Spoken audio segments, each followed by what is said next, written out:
అమ్మా రూపా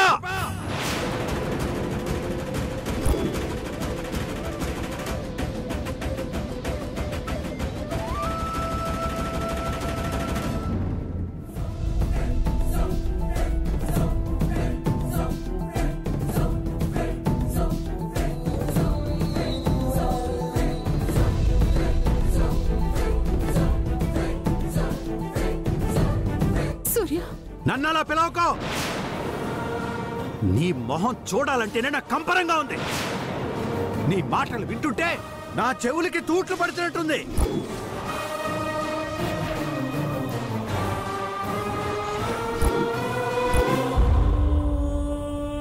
ఎందుకు అని నేను అడిగితే సరైన సమాధానం నీ దగ్గర ఉందని నేను అనుకోవడం లేదు. పోనీ నీ అంతరాత్మకైన సమాధానం చెప్పు. నేనేం చేశాను? ఎందుకు నేను నీకు దూరంగా ఉన్నాను?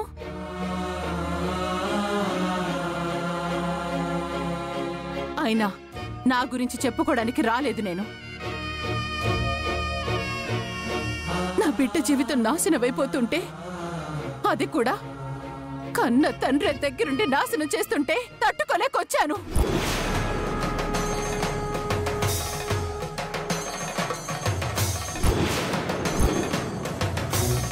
అసలు గొడవంతా ఈవిడ పెళ్లి చేసిందనే కదా. మళ్ళీ ఈవిడొచ్చిందంటే ఈ గొడవ ఇంకా పెద్ద వ్యవహారంలో అయ్యుండదే. నాకు కావాల్సింది కూడా అదేలే.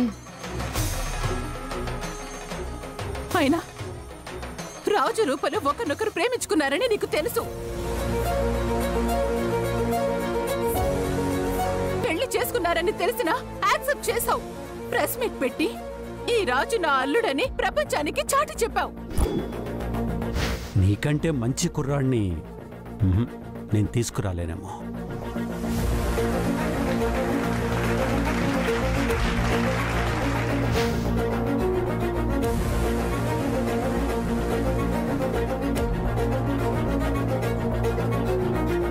కానీ ఆ పెళ్లి నేనే చేశానన్న ఒకే ఒక్క కారణంతో వీళ్ళిద్దరిని విడదీశావు. ఇదేమైనా నీకు న్యాయంగా ఉందా?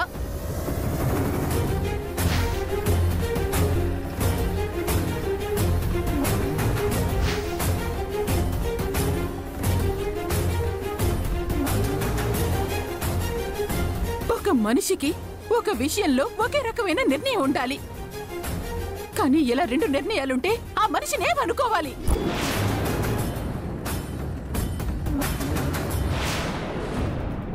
ఏంటి విజయాంబిక, ఎవరి జీవితం బాగున్నా నీ కళ్ళు బాగుండవా? నీ వల్ల బాగుపడినా ఒక్క జీవితం గురించి చెప్పు.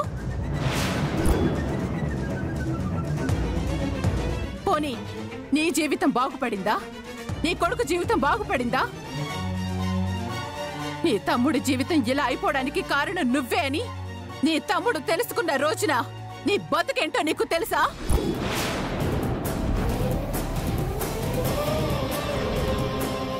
ఏయ్, నువ్వు చేసిన దిక్కుమాలిన పనుల వల్లే నా తమ్ముడి జీవితం ఇలా అయిపోయింది. నువ్వింతకాలం నిజంగానే ఏ తప్పు చెయ్యకపోతే ఇంతకాలం నా తమ్ముడికి దూరంగా ఎందుకున్నావు? నా కూతురి కోసం.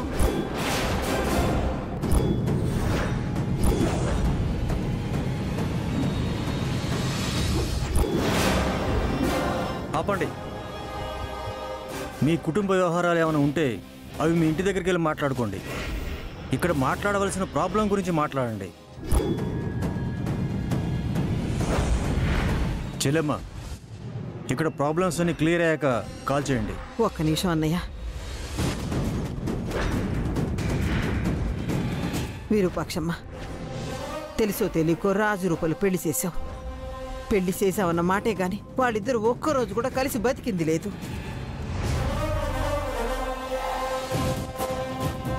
వాళ్ళు ఇప్పటికీ వేరువేరుగానే ఉంటున్నారు. నా బిడ్డ జీవితం నాకు ముఖ్యం కాబట్టి ఇంకో పెళ్లి చేయాలనుకుంటున్నాను. దయచేసి పెళ్లికి అడ్డుపడకండి.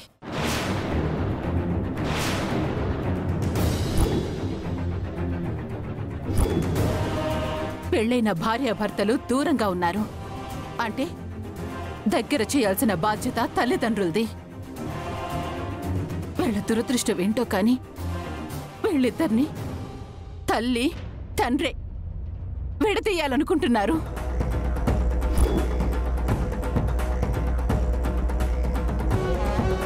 నాకు సమాధానం చెప్పు ముత్యాలు. అప్పుడు నేను ఈ పెళ్లికి అడ్డుపడ్ను. మీ పెద్దమ్మాయి ధనలక్ష్మి భర్తకి దూరంగా చాలా రోజులుగా ఇంట్లోనే ఉంటుందట. మరి నీ కూతురికి ఇంకో పెళ్లి ఎందుకు చేయలేదు?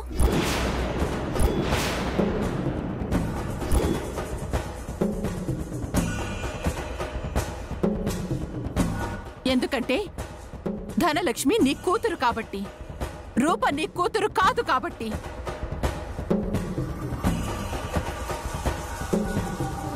తన జీవితం ఏవైపోయినా నీకు నష్టం లేదు కాబట్టి.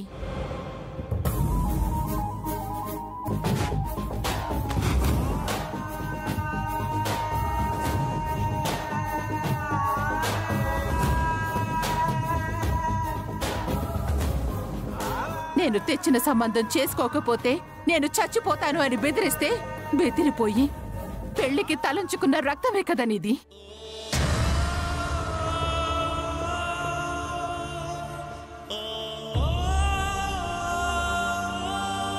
చెప్పు రాజు, నువ్వు ప్రాణంగా ప్రేమించిన నీ అమ్మాయి గారు, నువ్వు 3 ముళ్ళు వేసిన నీ అమ్మాయి గారు, నీకోసమే బతుకుతున్న నీ అమ్మాయి గారు, నువ్వు లేకపోతే బతకదు అని తెలిసినా మీ అమ్మ బతకదు అనే మాటకి మాత్రం ఎలా తలంచావు?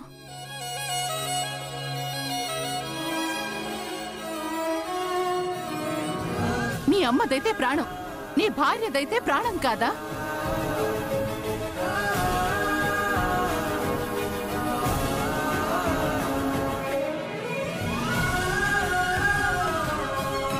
పెళ్లికి ముందు ఏ ఆడపిల్లైనా తన కుటుంబమే ప్రాణంగా బ్రతుకుతుంది.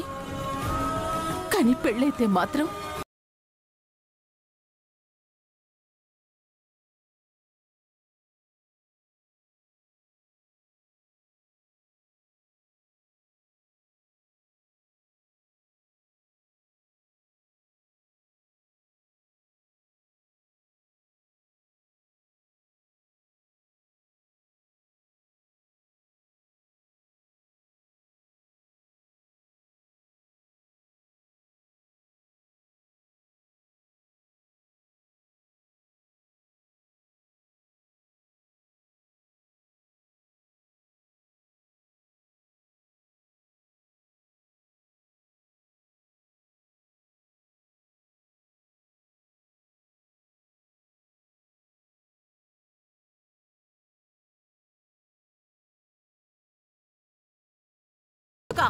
ఎలారా? పెళ్ళైన ఒక జంటని ఎలా విడదీయాలి, పెళ్ళైన ఒక మగాన్ని ఎలా వల్ల వేసుకోవాలని తప్ప మరో మంచి ఆలోచన రాదా నీకు? అందుకే ఆ దేవుడు నీకు గొర్రెతో పెళ్లి చేశాడు.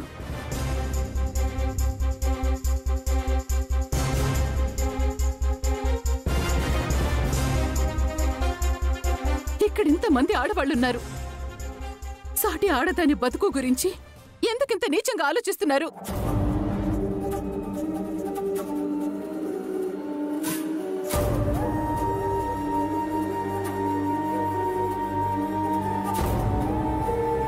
బాగుంది.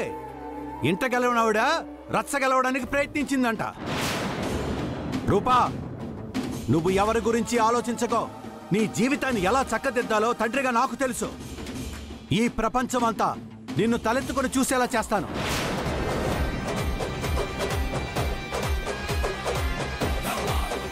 కన్న తల్లికే దూరంగా ఉంచిన మీరు ఈ ప్రపంచం గురించి ఆలోచిస్తున్నారు. మీ బిడ్డ నన్నెందుకు మా అమ్మకి దూరంగా ఉంచారని అడిగితే ఏం చెప్పాలో ముందు ఆలోచించుకోండి.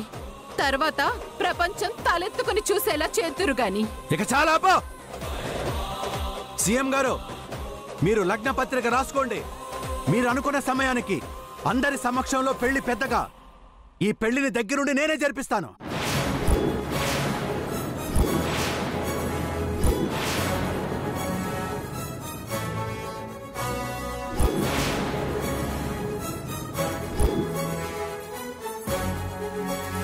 సూర్య, నువ్వు చెప్పినట్టే అందరి సమక్షంలో ఈ పెళ్లి నేను ఆపే తీరుతాను.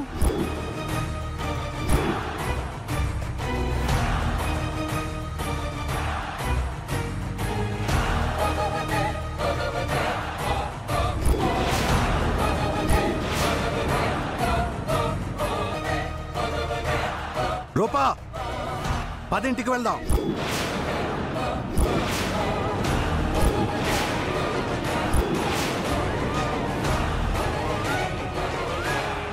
రూపా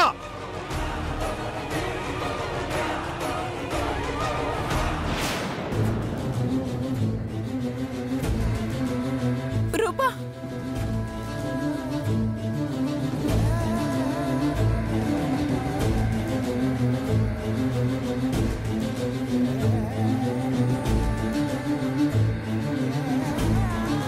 రూపా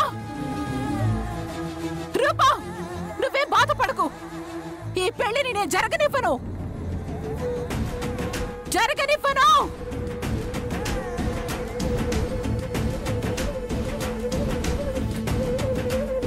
అత్తయ్య, రేపే పెళ్లి జరిగిపోవాలి. మీరు ఏర్పాట్లు చేయండి.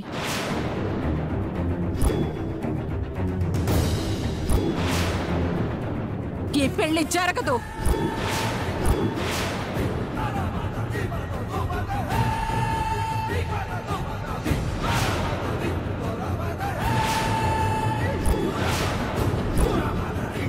అనవసరంగా టైం వేస్ట్ చేసుకోకండి. ఈ పెళ్లి నేను జరగనివ్వను.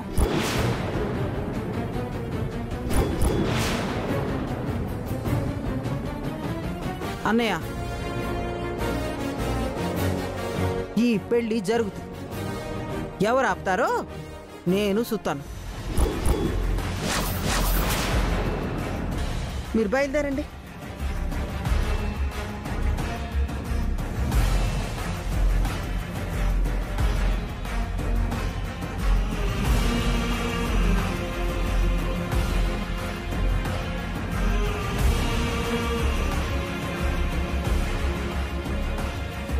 ఒక్కసారి పెళ్ళైతే ఆ బంధాన్ని విడదీయడానికి బెదిరింపులు సరిపోవు.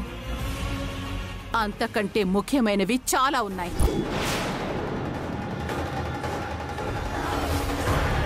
ఒక బంధం కారణం లేకుండా విడిపోతే ఎంత నరకంగా ఉంటుందో నాకు తెలుసు.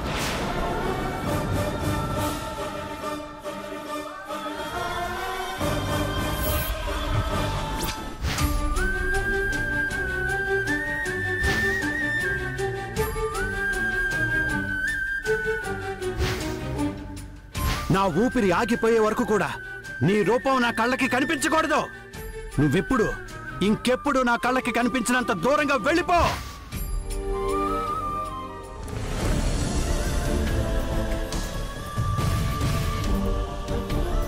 రాజు, నా పరిస్థితి నా బిడ్డకి రాకూడదంటే అది నీ వల్ల మాత్రమే అవుతుంది. ఆలోచించు.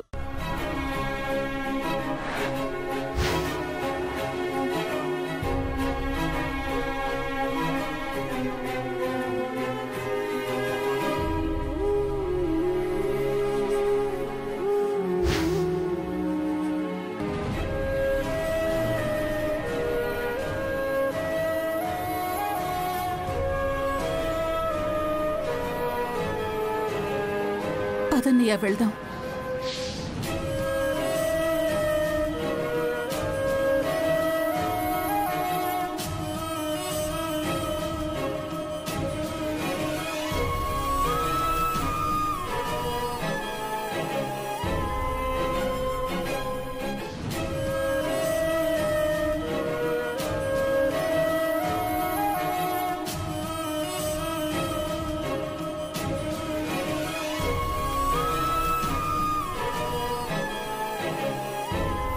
ముందా తాళి తీసేసి అప్పుడు సంతకం పెట్టు. రాజు, నా పరిస్థితి నా బిడ్డకి రాకూడదంటే అది నీ వల్ల మాత్రమే అవుతుంది.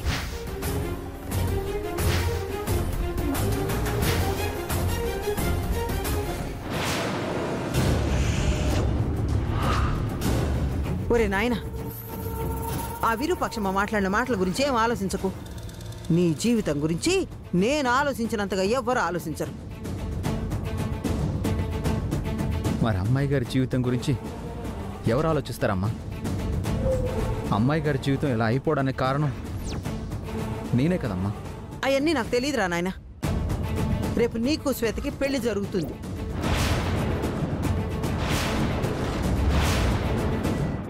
అమ్మా పంతులు గారు, రేపు పెళ్లి కానీ సిద్ధం చేసుకోండి. అమ్మా ఛ!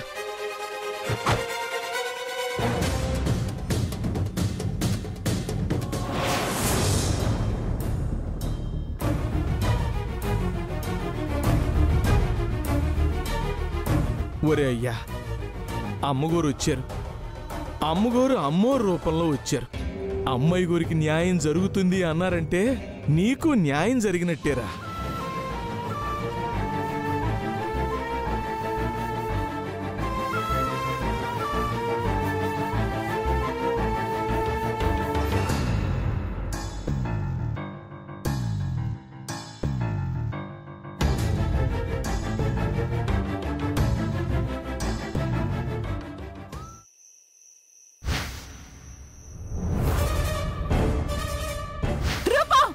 నువ్వేం బాధపడకు, ఈ పెళ్లిని నేను జరగనివ్వను.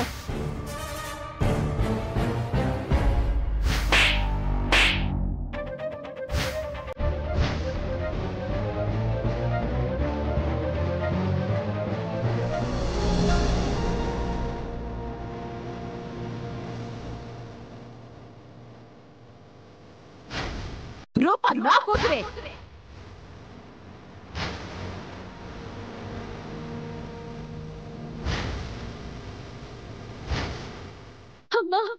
రూపా! నువ్వు చెప్పినట్టే అందరి సమక్షంలో ఈ పెళ్లి నేను ఆపే తీరుతాను. రేపే పెళ్లి జరిగిపోవాలి, మీరు ఏర్పాట్లు చేయండి.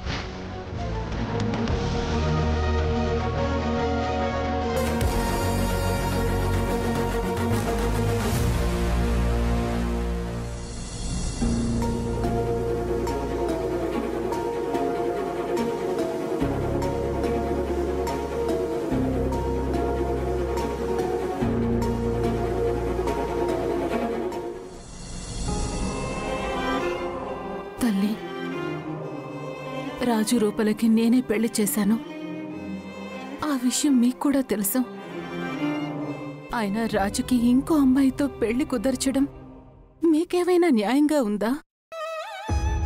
నా బిడ్డ జీవితం కూడా నాలాగే ఒంటరిగా అవమానాలతో నలుగురిలో నవ్వుల పాలైపోవలసిందేనా తల్లి? అలా జరగడానికి వీల్లేదమ్మా. వాళ్ళిద్దరికీ పెళ్లి చేసిన నేనే వాళ్ళిద్దరిని విడిపోకుండా కాపాడుకుంటాను. దానికి నువ్వు సాయం చెయ్యకపోయినా పర్వాలేదు, అడ్డు మాత్రం పడుకు తల్లి. అమ్మా విరూపాక్షి, ఆ దేవుడు ఏం చేసినా సరే మన మంచి కోసమే చేస్తాడు. నువ్వేం భయపడకు తల్లి. అలా అనుకుని ఎలా ఉండగలనన్నయ్యా? ఇంతకాలం సూర్యకి దూరంగా ఉంది రూప భవిష్యత్తు కోసమే కదన్నయ్యా. అలాంటిది రూప బతుకు కూడా నాలాగా అయిపోతూ ఉంటే చూస్తూ ఎలా ఊరుకోనన్నయ్యా? అలా అయిపోతుందని ఎవరన్నారమ్మా? ఆ భగవంతుడు ఏం చేసినా అందులో ఒక పరమార్థం ఉంటుంది.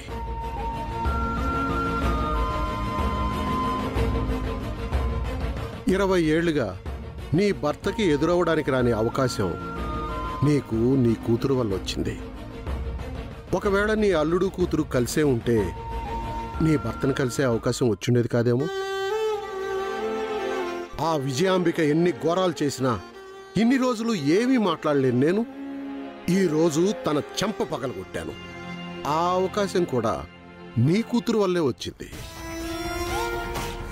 అంటే ఈ సృష్టిలో ఏం జరగాలన్నా ఆ దేవుడు ముందుగానే రాసుంటాడమ్మా. అందరినీ నువ్వే కాపాడాలి తల్లి.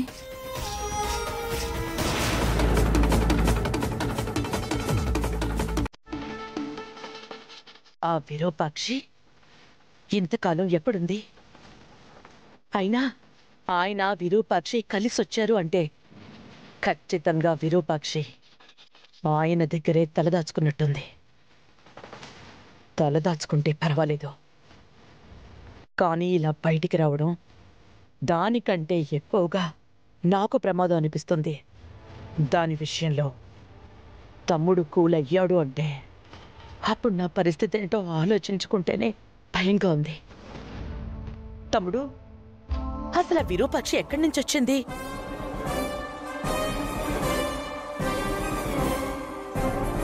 నీకు ఎదురుగా నిలబడ్డానికి కూడా అర్హత లేని విరూపాక్షి నీకే ఎదురు తిరిగి మాట్లాడుతుందా?